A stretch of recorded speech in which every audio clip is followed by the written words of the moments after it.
War Thunder at first appearances was a weird game, and I didn't like it at first. Knowing that there was a premium option for this free-to-play tanks game, I assumed that the frustrating bits were designed to push you towards getting that upper tier option. For example, the leveling system, and even worse, the limited respawns.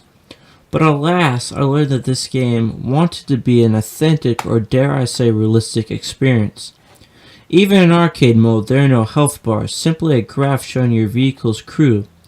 As you take damage, your crew will take the blunt of the blow, and in-game survival is often terminated by them being fully incapacitated.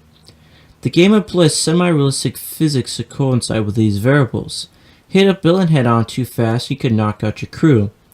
The turret rotation is novel, as you have two cursors, one indicating where you want to hit, and one where it's actually aiming. This can be frustrating at times, but it shows the developer's attention to detail.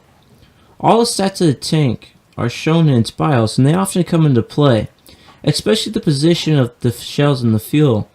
Knowing to hit the other tank in its back close to its engine can cause an insta-kill, and aiming for certain tanks' gunners can make it defenseless. These details form into a much larger whole, in a game where the developers want to make the experience to show a somewhat consistent picture of what it was like to operate a tank during World War II. It's not very hard to play, but to be really skilled at it, you need to strategize to avoid failure. And failure can be very painful as you watch your tank catch on fire and the other side pound you. You might try to desperately repair your tank, but this leaves you unable to move. You can still shoot, but the enemy hits you in the turret, leaving you defenseless.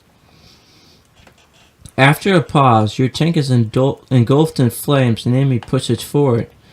Defeat is always looming, but that makes victories that much sweeter.